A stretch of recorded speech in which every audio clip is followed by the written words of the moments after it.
Okay, this is a video about something I've already started working on. I recently picked up a used Toro 20030 lawnmower, super recycler as it's called, and might have been a bit of a mistake. It's somewhat old and abused. I'll show you a picture here of what this thing looked like before I painted it, and what you can see is that it had a huge amount of corrosion. I got rid of that, spent a couple hours last week removing the corrosion with a wire wheel, and then repainting the whole thing. Paint I used is Rust-Oleum Apple Red. It's close to the color for Toros, which from this time period, the color they used was called Apple Red, but it's not quite the same color. You can still buy the paint. It's like $14 a can, but I decided to get some Rust-Oleum in instead. So let's go to the rest of the parts. So I'm going to move on to... So here's the motor, the engine. It's a Briggs & Stratton. I removed the carburetor. I couldn't get it to run, and I did have the carburetor. I'll show you that in a little bit, but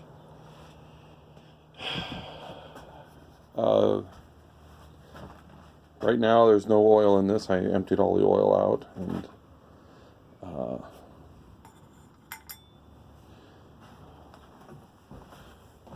this is the carburetor. Well, I did get a kit for it. There's something wrong with it. I can't get it to the needle to seat properly, and so when you hook it up and put gas in it, it overflows.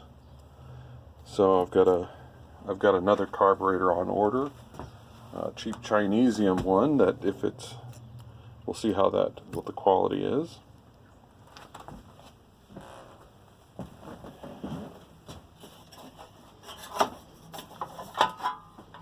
And this is the cover, which I painted it with that Rust-Oleum paint that supposedly turns rust into a protective coating. I had to put a new cord on it. The old one snapped. We have the handle and the wheels. The gas tank and whatever that guard is are set aside, and then there's the cover. As I said, I'm waiting on a replacement carb. A replacement carb is like $8, and that means that I can work on trying to fix the current carburetor later. I do have needle seats on the way, and we'll see how that goes. Oh, I have a plate to replace this piece. This is pretty bad. These are all cracked. This doesn't shut right, and I don't have the plug. Actually, let's go back outside. So the last thing was that I had to drill out the screws or bolts that were in here, and in the process of doing that, it just kind of destroyed the holes, so I had to drill these out and retap them to 5/16, and so that should work. And that's it until this goes any further. Alright, it's been several days since I did the first little bit of this video, and the replacement carburetor came in, the new one. And so here is the old one, and let's zoom in here a little bit. This is the original one.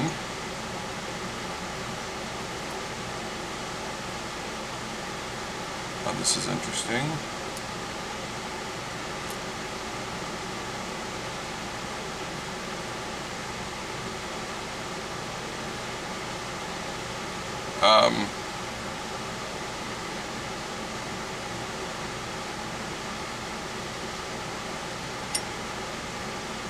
Even though they apparently these things are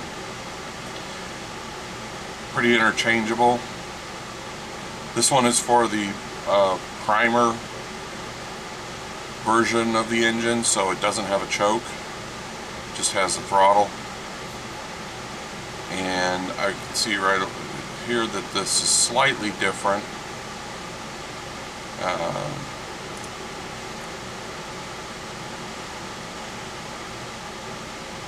Looks like there's a little place for an idle adjustment screw, which this one doesn't need.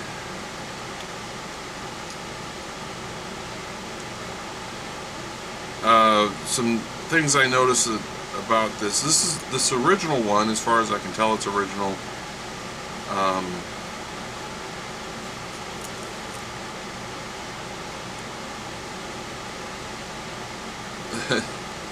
The replacement looks like it's slightly better quality for some reason. The only difference being is this plastic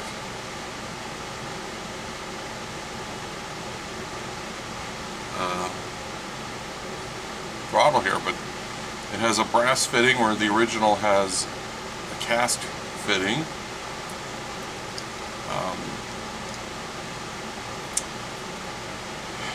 Anyways, see, yeah, that's interesting. This is cast here, and it's not been machined, as far as I can tell. And neither is this. And this one has. Interesting. Alright, well,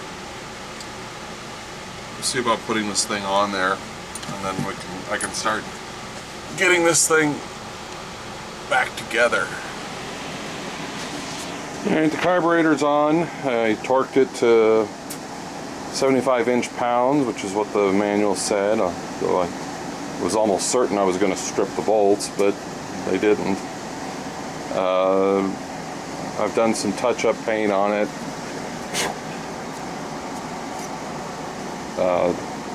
500-degree engine paint. And I'm about to put the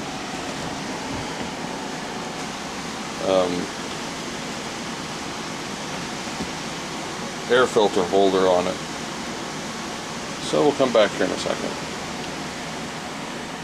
Okay, so I've got the holder for the air filter, and I've got a new fuel hose. The old one was cracked and dried out, and I think we're gonna see if we can get the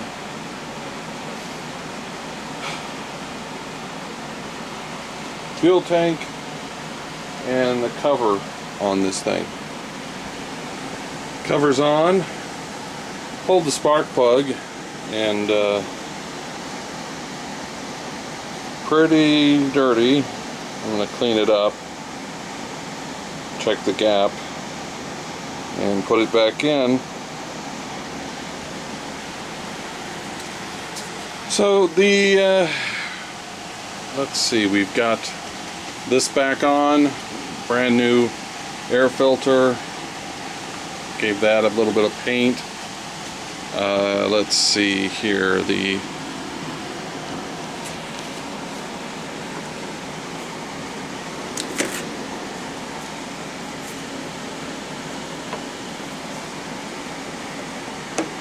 fuel tank is back on and now clamped.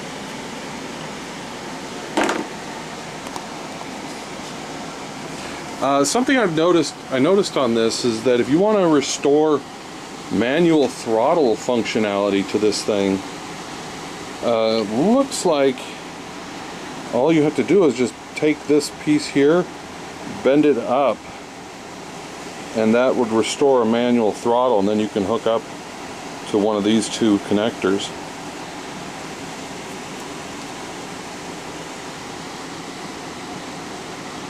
I think you may have to have something going to here, but that's looks like what they did is they just bent that tab over. So I think that's going to be it for today. Well, I'm going to put on the I'm going to wait until it's all done to put the racing cover, whatever you want to call it, on. The next thing is I got to get the wheels on the deck and then figure out how to get this motor on there without scratching up the paint. So that's for another day, but for you guys it'll be just a few seconds. Okay. Alright, as you can see, we are at the point where I can put the engine on the deck, and I have researched the torque specifications for the deck, and I have researched the torque specifications for the blade, and I'm not going to tell you what those are because your mower might be different and there's a lot of variables regarding torquing these things. There's a different torque if you're torquing them dry. There's a different torque if you put oil on the threads, or if you put anti-seize. I'm going to be putting anti-seize on it. I can tell you that you can find the torque specifications in the owner's manual, at least in mine, and that you can also find the Briggs & Stratton engine manuals, or engine mounting hardware specifications, and it'll tell you what the torques are, and it'll also tell you how to calculate the compensated values, partly because you're putting these bolts into aluminum, and that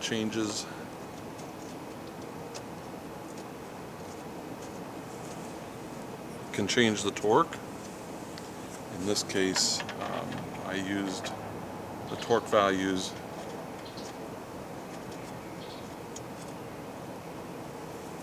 for the provided by the mounting hardware specifications, and did the multiplication based on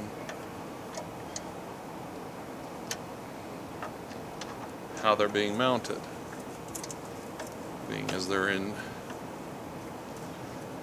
aluminum, and I used anti-seize compound. So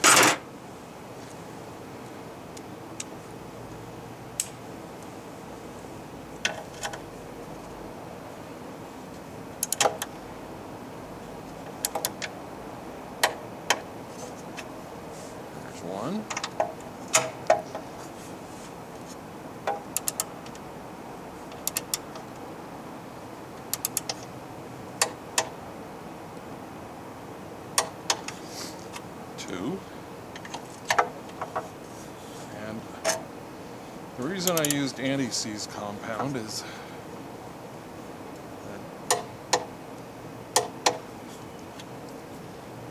on one of these I did for myself, for a mower I did for myself,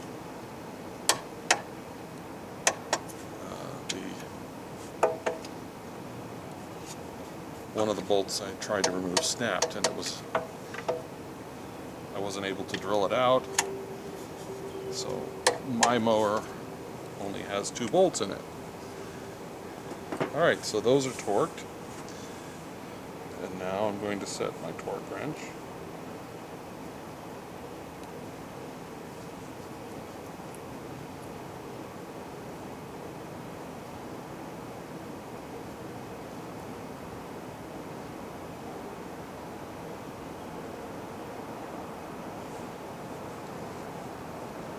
For the blade.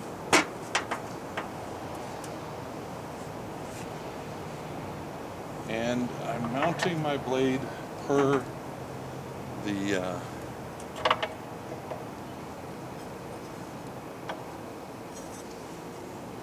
how the owner's manual says to do it. So I'll have to look up the owner's manual to find out how that is. That is also using anti-seize compound.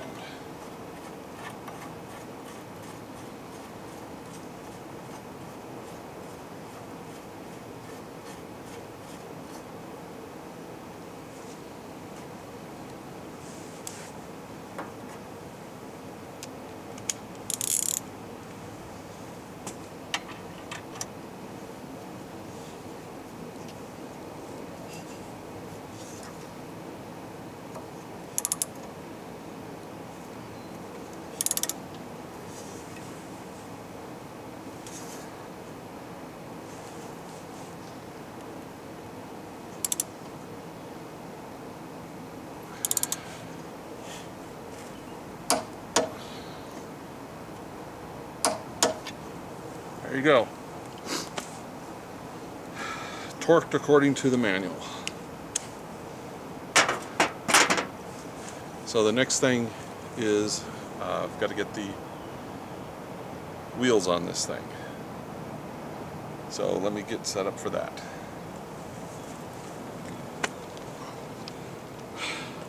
Alright, I believe we're all set up to put on these wheels.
So there you go. If you're wondering why I didn't use a power tool, it's because in almost all of these you just can't get a power tool in there. This is the only one you might be able to. So there's the blade, the engine mounted. You'll notice they've got these weird little deals here. And this one I had to fix with fiberglass and JB weld and had a chunk taken out of it. So the next thing is we're going to get this turned over and then put it up on where I can put the handles on it easier, and we'll probably get some oil in it.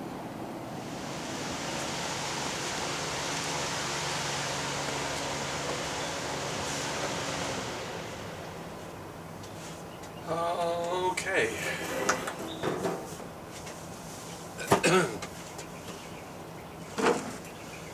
So we are close to done. Next thing is to get the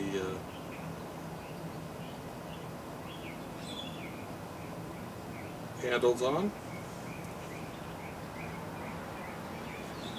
And let's see how this works.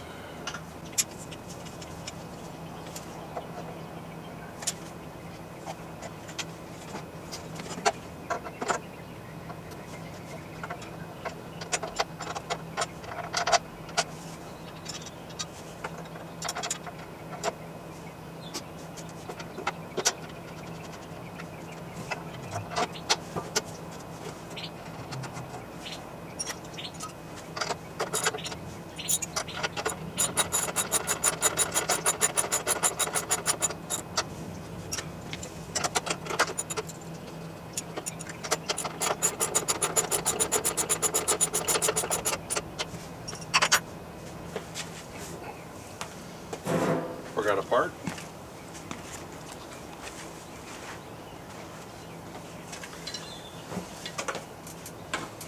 Okay.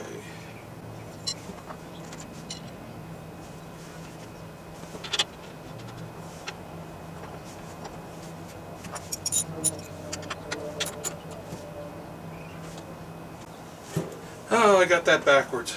Well, let me come back when I fix it.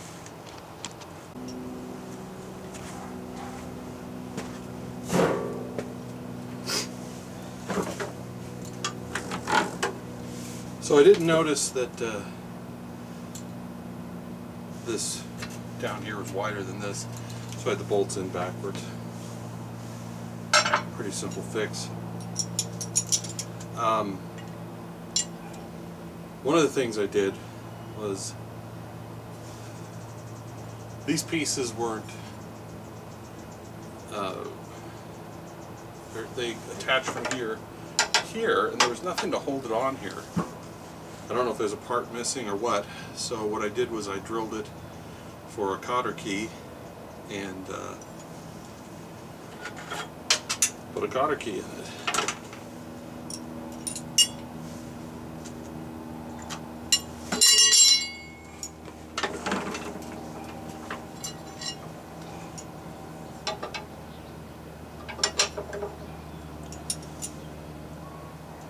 Also, one of them was horribly bent. I think the previous owner had given up. And was just dragging it around, and I don't know.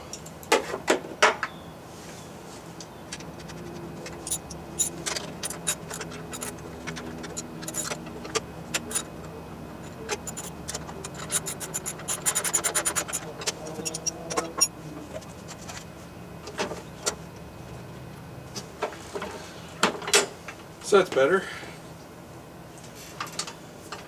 Let me hook up this.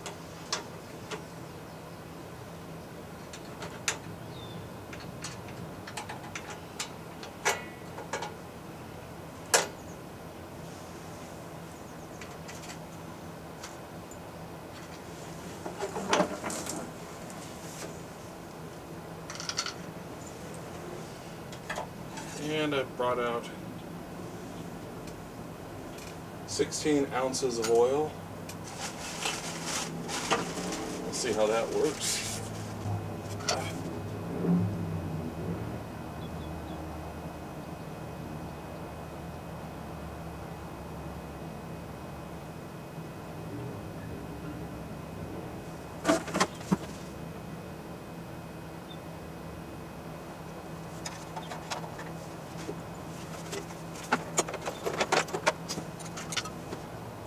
And this will be pure optimism that will put this thing together, expecting it to work the first time when I put gas in it.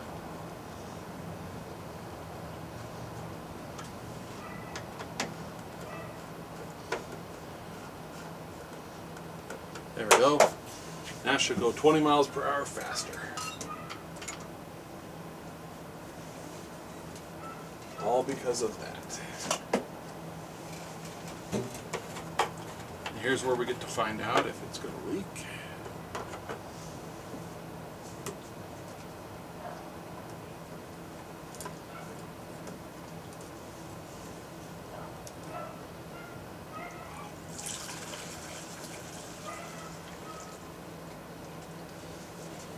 Start out with a little bit.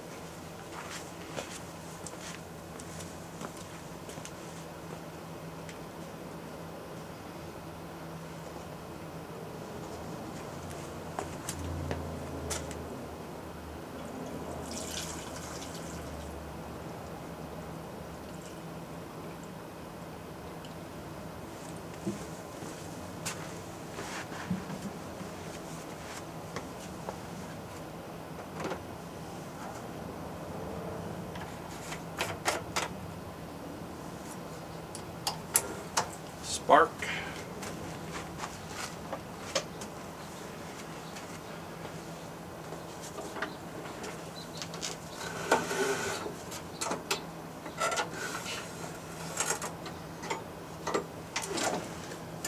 Alright.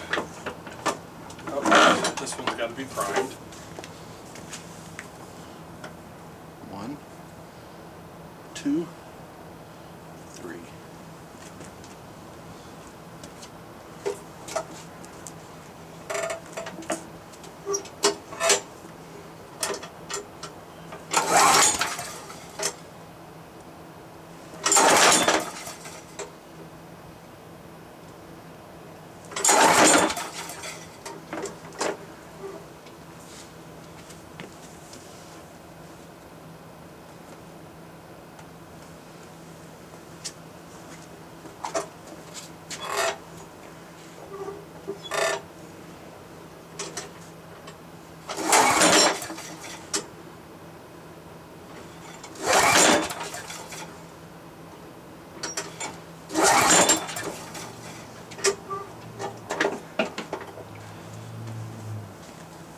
Be right back.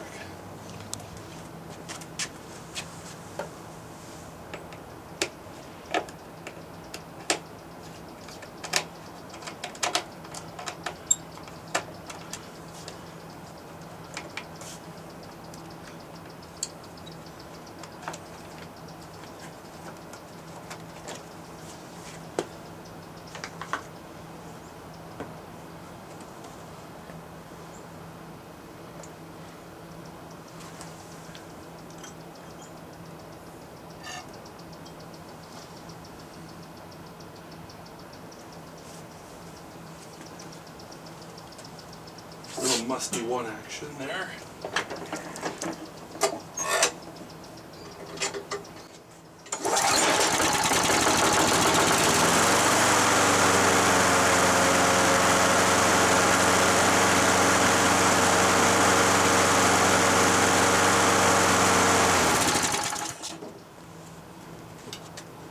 Alright, let's put her back together. And I need to get a tie wrap. I'll be back.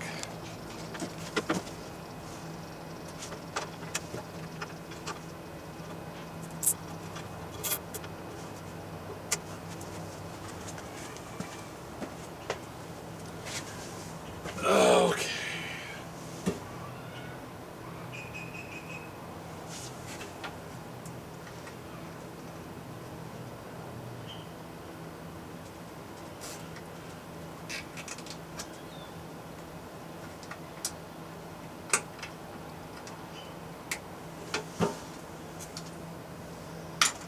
Alright, I'm going to start this thing up again and let all that oil burn off.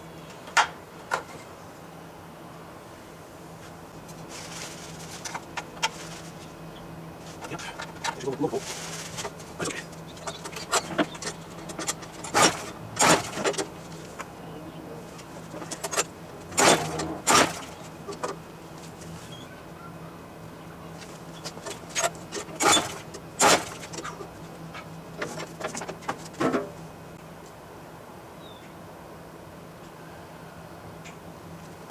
Son of a bitch.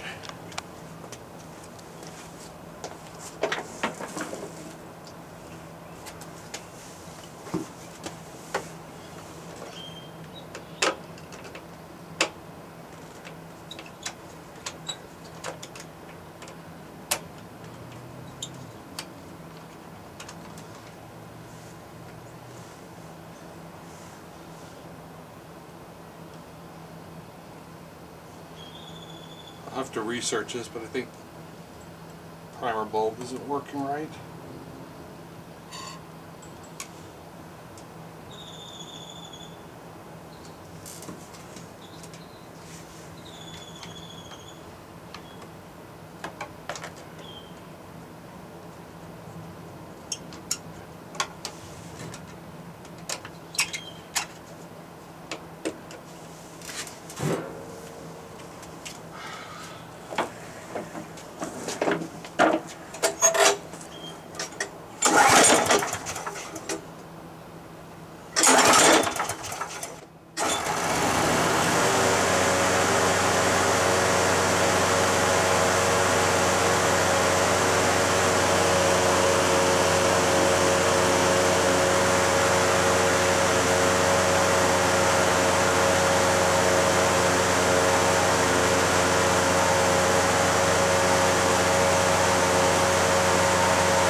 Well, I'd call that a success.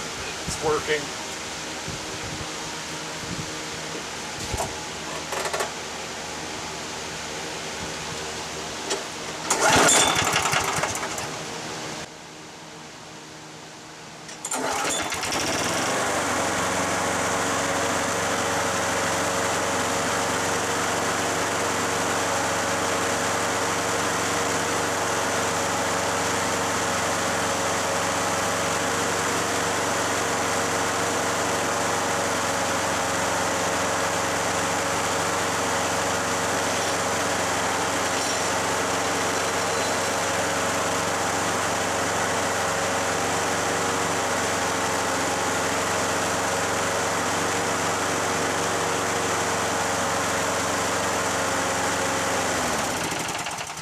Well, there it is.